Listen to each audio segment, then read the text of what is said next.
আমরা থাইরয়েড গ্ল্যান্ডকে যখন একটা কোনো পেশেন্ট তোমার কাছে আসবে having enlarge thyroid or problems related to thyroid gland, সে তোমার কষ্টের কথাগুলো তাকে জানাবে। সে কি বলবে? What she will or he will say যে I have got a swelling in front of my neck. সোয়েলিংটা ইউজুয়ালি পেনলেস। আর কি বলবে?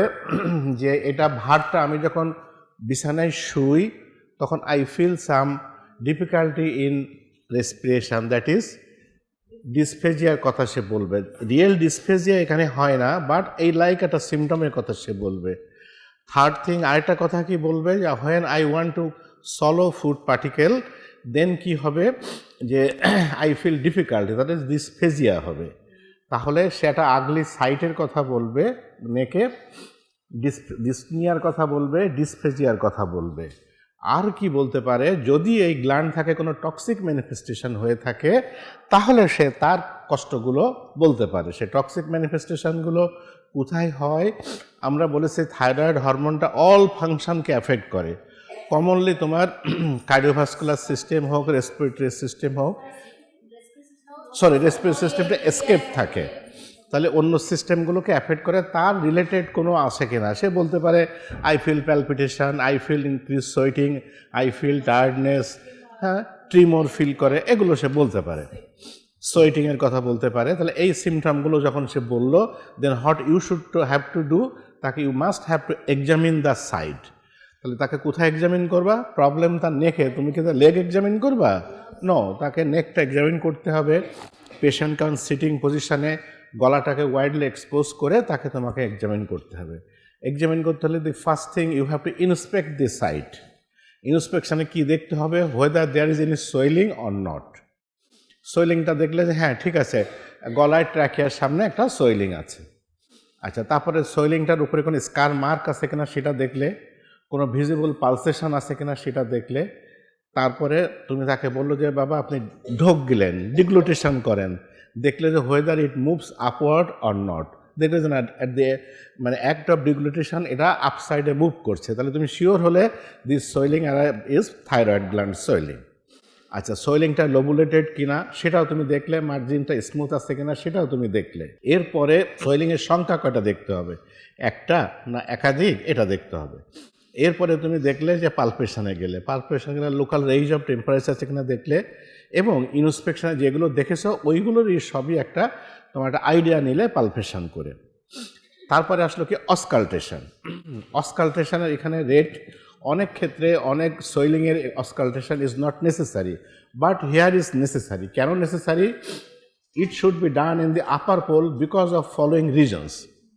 Thyroid gland is highly vascular gland, so এখানে তোমার অসকালটেশন ইজ নেসেসারি বিকজ যে it should be done in the upper pole because of the following reasons. Superior thyroid artery is a direct branch of external carotid artery. It is more superficial than the inferior thyroid artery. তাহলে কি হচ্ছে? presence of thrill are the fissures of toxic goiter. তাহলে উপরে আপার পোলে supply দিচ্ছে কে? Superior thyroid artery, যেটা direct branch of the external carotid artery. তাহলে ওখানে যদি আমি স্টেথোটা দিলে যদি আমি থ্রিল পাই, যদি থ্রিল পেলে তাহলে আমাকে বুঝতে হবে যে এই patient is suffering from toxic goitre. ঠিক আছে, ওর কার্ডিওভাস্কুলার ম্যানিফেস্টেশন শুরু হয়ে গেছে। টক্সিক বলতে তো খারাপ না ভালো, ইট ইজ ব্যাড থিং। তাহলে ওর কমপ্লিকেশন শুরু হয়ে গেছে। এটা কিন্তু আপার পোলে পাওয়া, not in the lower pole. দেখো, it is a picture of a thyroid enlarge gland. হ্যাঁ, তাহলে তুমি তাহলে ইন্সপেকশন, পালপেশন, পারকাশন, অসকালটেশন তুমি করলে। তাহলে অসকালটেশনটার ইম্পর্ট্যান্ট সাইড হলো, এটা কিন্তু আমরা ফ্রিকোয়েন্টলি জিজ্ঞাসা করি যে বা পেশেন্ট থাকলে বলে তুমি অসকালটেট করো। যদি তুমি নিচের দিকে স্টেথো ঠাকিয়েছো তাহলে you are wrong. Always should be in upper pole. And why upper pole, that আমরা এক্সপ্লেইন করলাম। তাহলে ডিফারেন্সিয়াল ডায়াগনোসিসটা কি হতে পারে? যে এখানে তুমি ডিফারেন্সিয়াল ডায়াগনোসিসটা কি পাবা এই সোয়েলিংটার? কারণ এই মানে ফিজিক্যাল এক্সামিনেশনের পরেই তো আসছে next step is differential diagnosis. সেটা কি হতে পারে? It may be a simple goitre, may be a toxic goitre, may be malignant goitre, solitary nodule হতে পারে, থাইরয়েডাইটিস হতে পারে, and other causes of thyroid enlargement হতে পারে। এতগুলো কারণ সেখানে হতে পারে। তো এতগুলো কারণে সবগুলো কি ট্রিটমেন্ট তুমি একসাথে স্টার্ট করবা? নো। দেন এরপরে তোমার স্টেপ কি আসছে? ইউ হ্যাভ টু আন্ডারওয়েন্ট ইনভেস্টিগেশনস, এবং ইনভেস্টিগেশনের ভিতরে first choice of investigation is ultrasonography. Ultrasonography তোমাকে ইন ডিটেলস আইডিয়া দেবে যে which type of swelling is this. এরপরে তোমাকে আর একটা ইম্পর্টেন্ট স্টেপ যেতে হবে, সেটা কি, যে দেখতে হবে যে ওই যে গ্ল্যান্ডটা সোয়েলিং হয়েছে, এনলার্জ হয়েছে, ও কি ভদ্রলোক আছে না অসভ্য হয়ে গেছে, দ্যাট ইজ ওর হরমোনাল স্ট্যাটাসটা কেমন। So you should have to estimate the thyroid hormone test, that is T3, T4, and at the same time you have to estimate thyroid stimulating hormone, যে ওটাকে প্রভোগ করছে to raise. হ্যাঁ, thyroid stimulating hormone ছাড়া তো T3, T4 সৃষ্টি হয় না, হয় কি? ন। তাহলে এই তিনটা জিনিস আমরা দেখলাম। এরপরে আদার্স কিছু টেস্ট আছে, সেগুলো রুটিন টেস্ট, ব্লাডের ভিতরে কিছু রুটিন টেস্ট আছে, করতে পারি। তারপরে আমরা যদি কোনো হার্ড নডুল পাই, আমরা FNAC করতে পারি, কোর বায়োপসি করতে পারি, অ্যান্ড আদার্স। বাট এই দুটো জিনিস তোমার যে must. What do you mean by goiter? Diffuse enlargement of the thyroid gland is described as goiter. It is derived from the Latin word gater, that is the throat. এটা ওই আমরা তো কোনো কিছু আবিষ্কার করতে পারি না, ওই যে ল্যাটিন ফ্যাটিন যারা আবিষ্কার করে দিয়ে গেছে ওদেরগুলো নিয়ে আমাদের বাহাদুরি আর কি। হ্যাঁ, তো ওদের দেশের ওই ভাষার থেকে এটাকে টার্মটা এসেছে, that is we called goiter means the diffuse enlargement of the thyroid gland. এইটা ডিফিউজ শব্দটা অবশ্যই লাগাবে। Enlargement of the thyroid gland বললে ডেফিনেশনটা অর্ধ হলো, মানে হাফ ডেফিনেশন হলো। To complete you should to say diffuse enlargement of the thyroid gland. Now, what are the classification of goiter? প্রথমে একটা ব্রড হেডিং নাও, সিম্পল goiter, মানে স্বাভাবিকভাবে একটা গ্ল্যান্ড বড় হয়েছে। তাহলে এই সিম্পল goiterটা কখন বলছি আমরা? It may be puberty goiter,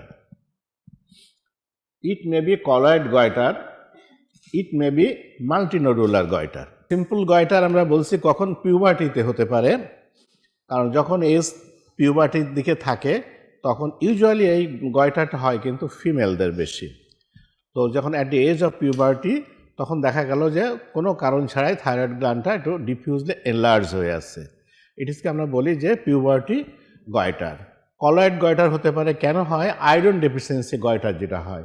তুমি যদি Rangpur, Dinajpur, in our country, তোমাদের কান্ট্রিতে কোনো স্পেস আছে কিনা আমার জানা নেই, but in our country Rangpur, Dinajpur, Gaibandha এই রিজনে সয়েলে তোমার আয়োডিনের ডেফিসিয়েন্সি আছে।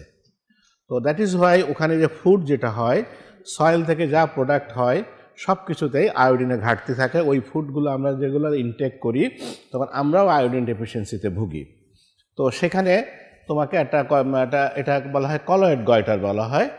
আর হচ্ছে কি মাল্টিনোডুলার গয়টার। তাহলে এই কয়টা ভাগে আমরা সিম্পল গয়টারটাকে ভাগ করছি। নেক্সট ক্লাসিফিকেশনটা আসছে টক্সিক গয়টার। টক্সিক গয়টারের ভিতরে কি কি ভাগ আছে? Graves disease or diffuse toxic goitre, secondary thyrotoxicosis in multinodular goitre, আর হলো কি টক্সিক নডিউলস অথবা আদার কোনো টক্সিক নডিউলস যদি অন্য কোনো কারণের থেকে হয়ে থাকে, দ্যাট ইজ গ্ল্যান্ডটা নর্মাল আছে, একটা জায়গা স্পেসিফিক্যালি মানে একটা নডিউল মতো হয়ে গেছে, বাট যেটা তোমার হরমোনিক্যালি এটা টক্সিক, ওখান থেকে হরমোন প্রোডাকশনটা বেশি হচ্ছে, এক্ষেত্রে আমরা বলি এটাকে টক্সিক নডিউলস। এরপরে আরেকটা কারণ আছে গয়টারের, সেটা হলো কি ক্লাসিফিকেশন আছে, সেটা হচ্ছে থার্ড ক্লাসিফিকেশন ইজ নিওপ্লাস্টিক। তাহলে সিম্পল হলো, টক্সিক হলো, অ্যানাদার হলো নিওপ্লাস্টিক, অর্থাৎ থাইরয়েড গ্ল্যান্ডের ভিতরে ওর ফাংশনাল স্ট্রাকচার ঠিক আছে, but there develops a tumour, that is neoplastic goitre. এটাকে আমরা ভাগ করেছি, এটাকে দেখো কীরকম হতে পারে, maybe benign adenoma or maybe malignant tumour. এই যে নিওপ্লাস্টিক গয়টারটা it maybe benign or maybe malignant. এই ম্যালিগনেন্টের ভিতরে ভাগ আছে কি কি? তাহলে বিনাইন যেটা সেটা তো একটাই শেষ হয়ে গেল, বিনাইন মানে গয়টার, বাট আরেকটা হচ্ছে কি প্রাইমারি মানে ম্যালিগনেন্ট, যেটা হচ্ছে ম্যালিগনেন্ট গ্রোথ যেটা ঘটছে তোমার থাইরয়েড গ্ল্যান্ডে, এটাকে আমরা ভাগ করছি প্রাইমারি, সেকেন্ডারি। প্রাইমারিতে আমরা কি বলছি? Well differentiated carcinoma. এর এক্সাম্পল হলো প্যাপিলারি কার্সিনোমা, ফলিকুলার কার্সিনোমা, ঠিক আছে? আর হচ্ছে কি পোরলি ডিফারেন্সিয়েটেড ভিতরে আমরা বলছি অ্যানাপ্লাস্টিক কার্সিনোমা। তাহলে প্রাইমারির ভিতরে বলছি ওয়েল ডিফারেন্সিয়েটেড ভিতরে প্যাপিলারি কার্সিনোমা, ফলিকুলার কার্সিনোমা, আর পোরলি ডিফারেন্সিয়েটেডের ভিতরে আছে anaplastic carcinoma. Anaplastic carcinoma arises from the parafollicular cells, that is medullary carcinoma, and arises from the lymphatic tissues, non-Hodgkin's lymphoma. তাহলে ম্যালিগন্যান্টের কয়টা ভাগ পেলাম আমরা প্রাইমারির? যে papillary carcinoma, follicular carcinoma, anaplastic carcinoma, medullary carcinoma and non-Hodgkin's lymphoma. তাহলে লিম্ফোমাটা এত অসভ্য জিনিস, ও কিন্তু হতে পারে না এমন কোনো জায়গা নাই। এবার সেকেন্ডারি তোমার ম্যালিগন্যান্ট টিউমারের ভিতরে কি আসছে? যে এটা হলো যে malignant melanoma, renal cell carcinoma, breast carcinoma produce secondaries in the thyroid due to blood spread. এটা খুবই ইম্পর্টেন্ট থিং। তাহলে কি হলো? ম্যালিগন্যান্ট মেলানোমা যদি হয় কোথাও, তাহলে সেখান থেকে সেকেন্ডারি ডিপোজিট যাবে তোমার থাইরয়েড গ্ল্যান্ডে। বাট আমরা যেহেতু concern now with the thyroid gland, ও যে কোনো জায়গার থেকে কেউ যদি এসে ওর বাড়ি এসে ওঠে, তাহলে তাকে তো আমাদেরকে ট্রিট করতে হবে, তাই না? আমরা দেখছি থাইরয়েড গ্ল্যান্ডে একটা টিউমার হয়েছে, সেকেন্ডারি মেটাস্টেসিস হয়েছে, তাহলে আমরা কি এখন কি করবো? টিউমার চিকিৎসা বাদ দিয়ে দেবো? নিশ্চয়ই নয়। তাহলে এটা কোথার থেকে আসতে পারে? Malignant melanoma, renal cell carcinoma, most common হচ্ছে breast carcinoma. These are they produces secondaries in the thyroid due to blood-borne metastasis, এবং এই মেটাস্টেসিসটা হচ্ছে blood-borne, মানে ব্লাডের মাধ্যমে যাচ্ছে। তাহলে সেকেন্ডারি মেটাস্টেসিস হচ্ছে, দেখো এই একটা পিকচারে দেখো একটা গয়টার আছে, একটা 15 বছর ধরে এই গয়টারটা আছে। এই দেখতে কেমন লাগছে? সারফেসটা it is enlarge thyroid gland, but surface কিন্তু ইজ স্মুথ। দেখো এখানে surface is not smooth, it is a colloid goitre showing minor nodularity. একটা নোডুল মতো একটা দিকে বেশি প্রজেকশন আছে। আর আগেরটা ছিল কি? আগেরটা ছিল একদম স্মুথলি বড় হয়ে গেছে, আর এটাতে দেখো একটা নোডুল মতো হয়েছে, দেখেছো? জাস্ট ট্র্যাকিয়ার সামনে একটা নোডুল মতো হয়েছে। ওর কিন্তু এপাশেও থাইরয়েড টিস্যু আছে, এপাশেও কিন্তু থাইরয়েড টিস্যু আছে, বাট এই জায়গাটা তোমার বেশি এনলার্জ হয়ে গেছে। নাও আমরা বলছি মাল্টিনোডুলার গয়টারের কথা বললাম না? তাহলে যেহেতু নাম বলেছে মাল্টি নোডিউল, অনেকগুলো নোডিউল হবে। দেখো এখানে পিকচারটা দেখো, এই একটা নোডিউল, এই একটা নোডিউল, এই একটা নোডিউল, এই একটা নোডিউল, সব কিছু কিন্তু থাইরয়েড গ্ল্যান্ডের ভিতরে। গ্ল্যান্ডটা as a whole enlarge, but it is not diffuse, জায়গায় জায়গায় বেশি এনলার্জ হয়ে গেছে। That is called, we are calling it multi nodular goitre. Multiple nodules হচ্ছে আরেকটা ক্লাসিফিকেশান আছে, থাইরয়েডাইটিস। থাইরয়েডাইটিস মানে ইনফ্ল্যামেটরি লেশন। থাইরয়েড গ্ল্যান্ডে কিছু ইনফ্লামেশনও হতে পারে, তার জন্য গ্ল্যান্ডটা এনলার্জ হতে পারে। তাহলে সেটা কি দাঁড়াচ্ছে? Granulomatous thyroiditis, autoimmune thyroiditis and Riedel's thyroiditis. তো গ্রানুলোমেটাস থাইরয়েডাইটিসটা, এটা গ্রানুলোমেটাস লেশন বলতে আমরা সাধারণত বুঝি কোন কোন লেশনকে বলি? গ্রানুলোমেটাস লেশন বলতে কি বুঝি আমরা?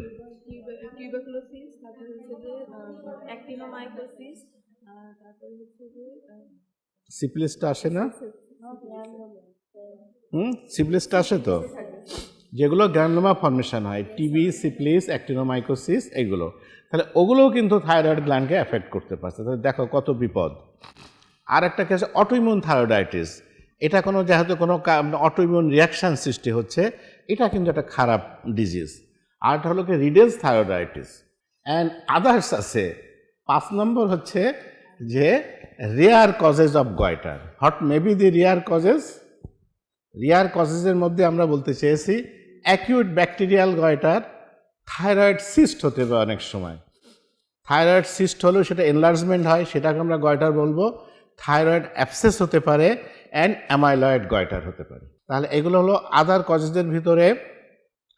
Acute bacterial enlargement of the thyroid gland হতে পারে, থাইরয়েড সিস্ট হতে পারে, থাইরয়েড অ্যাবসেস হতে পারে অ্যান্ড অ্যামাইলয়েড গয়টার হতে পারে। নাও আমরা mainly concern with the multinodular goitre. The multinodular goiter is the end stage result of diffuse hyperplastic goiter. Excessive metabolic demands causes an excessive enlargement of the thyroid gland. তোমার বডিতে যদি access demand পড়ে T3 and T4 এর, তাহলে thyroid gland have to produce more hormones according to the demand of your body, and to produce this excess hormone they become enlarged. ঠিক আছে, এটা simple কথা। তো therefore it is common in women. কেন? ওমেনদের life সাইকেলে varieties stage আসে যেখানে তোমার থাইরয়েড হরমোনের নেসেসিটিটা বাড়ে। দ্যাট ইজ ওয়াই এই ডিজিজটা common in the women. Metabolic demands increases during puberty. তাহলে কোন কোন ক্ষেত্রে তোমাদের এই ডিম্যান্ডটা বাড়ছে? একটাতে পিউবার্টিতে একটা মেটাবলিক ডিম্যান্ড বাড়ছে। একটা ছেলের একটা মেয়ে দুজনেই পিউবার্টি এজের থেকে মেয়েদের বডিতে আদার্স অনেক ডেভেলপমেন্ট হয়, যার জন্য metabolic demand is more in case of female than male. Metabolic demand increases during puberty, that is, a goiter appearing during that period is called puberty goiter. A goiter can develop during pregnancy and is also called pregnancy goiter. Pregnancy goiter and pubertal goiter both are the physiological goiter.